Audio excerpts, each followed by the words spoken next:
മലപ്പുറം ജില്ലയിൽ മുസ്ലിം ലീഗ് അഭിമാനകരമായ വിജയം നേടിയ മണ്ഡലമാണ് പെരിന്തൽമണ്ണ. കഴിഞ്ഞ തവണ 38 വോട്ടിനായിരുന്നെങ്കിൽ ഇത്തവണത്തേത് 32,828 വോട്ടിനാണ് നജീബ് കാന്തപുരം വിജയിച്ചത്.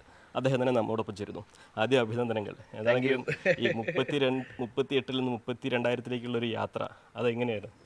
അല്ല, ഞാൻ ഒരു കാര്യം മനസ്സിലാക്കുന്നത്, നമ്മൾ ജനങ്ങളിൽ നിക്ഷേപിച്ചാൽ ജനം അത് തിരിച്ചു തരും എന്നുള്ളതാണ്. നമ്മൾ ജനങ്ങൾക്ക് വേണ്ടി ആത്മാർത്ഥമായി പ്രവർത്തിക്കുക. നമുക്ക് ഒരു ഇപ്പോഴത്തെ ഒരു കാലത്തെ ഏറ്റവും വലിയ പ്രത്യേകത എന്ന് പറഞ്ഞാൽ, ഒരാൾ ജെന്യുവിനാണോ, അയാൾ ഫ്രോഡാണോ, അയാൾ അഭിനയിക്കുകയാണോ, അയാൾ റീൽസ് ഇടുകയാണോ, ഇതൊക്കെ ജനങ്ങൾക്ക് മനസ്സിലാവും. അപ്പോൾ നമ്മൾ ഒരു കാര്യം മാത്രം ഞാൻ ചെയ്തിട്ടുള്ളൂ, ഞാൻ അവർക്ക് വേണ്ടി ജീവിച്ചതാണ്.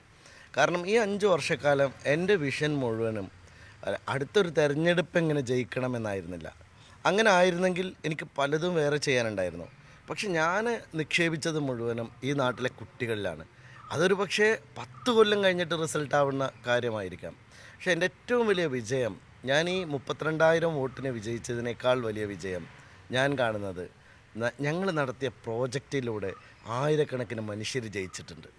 ഈ 5 വർഷത്തിനിടയിൽ 108 പേര് ഇന്ന് പച്ചമഷി കൊണ്ട് ഒപ്പിടുന്ന ഗസറ്റഡ് ഓഫീസർമാരായി ഈ നാട്ടിലുണ്ട്. 37 പേര് ഈ നാട്ടിലെ പഞ്ചായത്ത് സെക്രട്ടറിമാരായിട്ട് നിയമിതരായിട്ടുണ്ട്. 32 പേര് ഇപ്പോൾ സെക്രട്ടേറിയറ്റ് അസിസ്റ്റൻറ്റുമാരായിട്ട് നിയമിതരായിട്ടുണ്ട്. ഇതൊക്കെ നമ്മളെടുത്ത ഒരു വിഷൻ്റെ ഭാഗമായിട്ടുള്ള സക്സസ്സാണ്. 3000-ഓളം പുതിയ ചെറുപ്പക്കാർക്ക് പുതിയ ഓൺട്രപ്രണർഷിപ്പ് മേഖലയിലേക്ക് വരാനുള്ള ഇൻസൈറ്റ് നമ്മൾ ഉണ്ടാക്കിയിട്ടുണ്ട്. ഇന്ന് പെരിന്തൽമണ്ണയിൽ നിന്ന് മാത്രം 3 കമ്പനികൾ, നമ്മളെ കുട്ടികളുണ്ടാക്കിയ കമ്പനികളിൽ നിന്ന് അത് വലിയ ഫണ്ടിങ് അവർക്ക് ലഭിച്ച് അവർ ഒരു വലിയ തോതിലുള്ള പ്ലാറ്റ്ഫോമുകൾ വളർന്നിട്ടുണ്ട്. നമ്മുടെ നാട്ടിലെ ഒരുപാട് സ്ത്രീകൾ ഓൺട്രപ്രണേഴ്സായിട്ട് ഡെവലപ്പായിട്ടുണ്ട്. ഞാൻ ഈ 32,000 വോട്ടിന് ജയിച്ചതിനേക്കാൾ വലിയ ജയം ഈ 5 വർഷത്തിനിടയിൽ ഞാൻ നേടിയ ഈ നേട്ടമാണ്. കഴിഞ്ഞ വർഷം അല്ലെങ്കിൽ കഴിഞ്ഞ ടൈമിൽ നമ്മൾ സംസാരിച്ചപ്പോൾ റോഡും പാലവും ഉണ്ടാക്കലും മാത്രമല്ല ഒരു MLA യുടെ ഡ്യൂട്ടി എന്ന് അങ്ങ് പറഞ്ഞിരുന്നു. ജനങ്ങളത് എങ്ങനെ ഉൾക്കൊള്ളും എന്നൊരു ചോദ്യമായിരുന്നു അന്ന് ചോദിച്ചത്. പക്ഷേ ഇപ്പോഴത് ജനങ്ങൾ പൂർണ്ണമായി ഉൾക്കൊണ്ടു എന്ന് തന്നെ പറയാമല്ലോ. തീർച്ചയായിട്ടും ഞാൻ പെരിന്തൽമണ്ണയിലെ വിജയത്തിൻ്റെ ഏറ്റവും വലിയ പ്രത്യേകത 6 പഞ്ചായത്തിലും മുനിസിപ്പാലിറ്റിയിലും തകർപ്പൻ ഭൂരിപക്ഷം ഉണ്ടായി എന്നുള്ളതാണ്. ഇപ്പോൾ ഈവൻ എൻ്റെ എതിർ സ്ഥാനാർത്ഥി അദ്ദേഹത്തിൻ്റെ സ്വന്തം പഞ്ചായത്തിൽ പോലും അതെൻ്റെ ഒരു കോൺഫിഡൻസ് ആയിരുന്നു. ഞാൻ എല്ലാ UDFൻ്റെ യോഗത്തിലും പറഞ്ഞ ഒരു കാര്യമുണ്ട്, ഒരു വോട്ടിനെങ്കിൽ ഒരു വോട്ടിന് പുലാമന്തോൾ ഞാൻ ലീഡ് ചെയ്യും. കാരണം അതെൻ്റെ ഒരു വിശ്വാസമാണ്. കാരണം ഞാൻ ജനങ്ങളോട് എടുത്ത സമീപനം, അപ്പോൾ അതാണ് ഞാൻ പറഞ്ഞത്. ഇപ്പോൾ ആദ്യം എന്നെ ഭയങ്കരമായിട്ട് ട്രോളി, എന്നെ ഭയങ്കരമായിട്ട് പരിഹസിച്ചു, MLAക്ക് റോഡും പാലവും ഒന്നും ശ്രദ്ധയില്ല എന്ന് പറഞ്ഞു. പക്ഷെ ഞാനിതെല്ലാം ചെയ്യുന്നുണ്ടായിരുന്നു. ഒരു MLA പ്രതിപക്ഷത്തിൽ ഇരിക്കുമ്പോൾ ചെയ്യാൻ കഴിയുന്നതിൻ്റെ പരമാവധി ഞാൻ ചെയ്യുന്നുണ്ടായിരുന്നു. പക്ഷേ എൻ്റെ ഫോക്കസ് അത് മാത്രമായിരുന്നില്ല. അവിടെ ഇൻവെസ്റ്റ് ചെയ്യുമ്പോൾ പലരും എന്നോട് ചോദിച്ചൊരു ചോദ്യമുണ്ട്, നിങ്ങളിങ്ങനെ ഇതൊക്കെ വോട്ടാകുമോ എന്ന് ചോദിച്ചിട്ടുണ്ട്.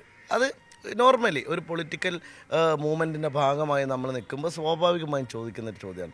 പക്ഷേ എൻ്റെ മനസ്സിലുള്ള ഒരു സ്വപ്നം ഞാൻ നിങ്ങളോട് പറയട്ടെ, നമ്മൾ മരിച്ചു പോകുമ്പോൾ ഈ നാട്ടിലെ കുറേ മനുഷ്യന്മാർക്ക് ഒരു കഥ പറയാനുണ്ടാവണം. ആ കഥയിൽ ഞാനും ഉണ്ടാവണം. അതാണ് എൻ്റെ സ്വപ്നം. ഇത്തവണ കഴിഞ്ഞ തവണ വികസനത്തെക്കുറിച്ച് പറയുമ്പോൾ അങ്ങ് പറഞ്ഞിരുന്നു ശ്വാസം മുട്ടിക്കുകയായിരുന്നു LDF സർക്കാരിൻ്റെ. ഇനിയിപ്പോൾ ശ്വാസം മുട്ടില്ല. അപ്പോൾ എന്തൊക്കെയാണ് ഇനി വികസന പദ്ധതികൾ പൂർത്തീകരിക്കാൻ മനസ്സിലുള്ളത്? അതിലേറ്റവും പ്രധാനം ജില്ലാ ആസ്പത്രിയാണ്.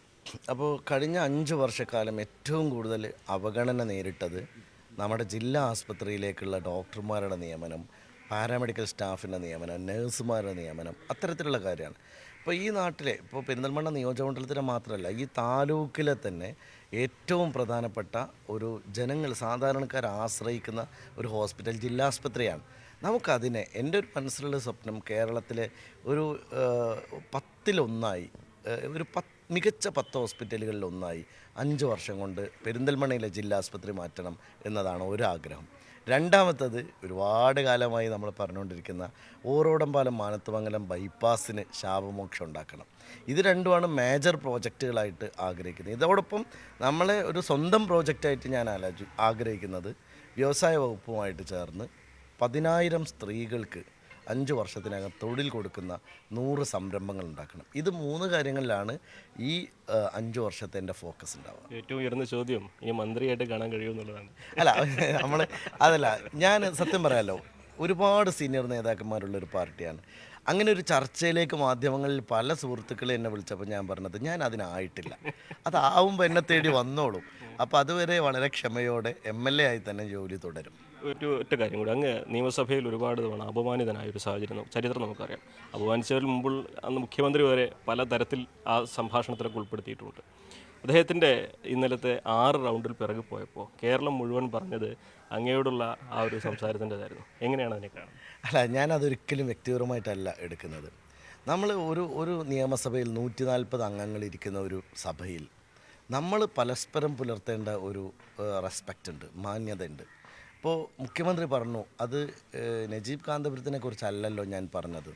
ശരി, അത് നിയമസഭയിലെ മറ്റേതൊരു അംഗത്തെക്കുറിച്ച് പറഞ്ഞാലും എന്നെക്കുറിച്ച് പറഞ്ഞതുപോലെ ഞാൻ അതിനെ കാണുകയാണ്. അപ്പോൾ നമ്മൾ മനസ്സിലാക്കേണ്ട ഒരു കാര്യം, രാഷ്ട്രീയത്തിലൊക്കെ അപ്പുറത്ത് വ്യക്തിപരമായ അധിക്ഷേപങ്ങൾ, അത്തരം ഇപ്പോൾ അൺപാർലമെൻ്ററി ആയിട്ടുള്ള പ്രയോഗങ്ങൾ, നമ്മളിപ്പോൾ വളരെ പൊളിറ്റിക്കൽ കറക്റ്റ്നെസ്സിൻ്റെ ഒരു കാലമാണ്.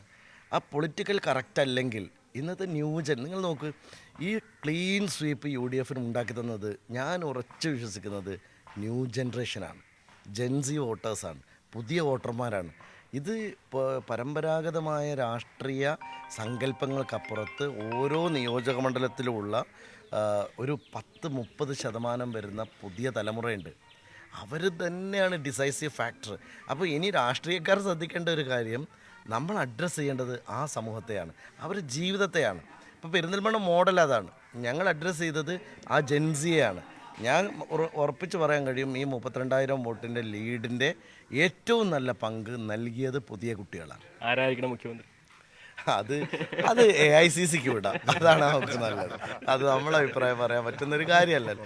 ഏതായാലും ഒരു കാര്യം ഉറപ്പാണ്, നല്ലൊരു ഗവൺമെൻറ് വരും, വളരെ ശക്തമായി മുന്നോട്ട് പോകും, ഐക്യത്തോടെ മുന്നോട്ട് പോകും. ഇതൊക്കെ ഇപ്പോൾ നടക്കുന്ന ചർച്ചകൾ, കോൺഗ്രസ്സിൽ ഇതിനേക്കാളും മാരകമായ ചർച്ചകൾ എത്ര കാലത്ത് നടന്നിട്ടുണ്ട്.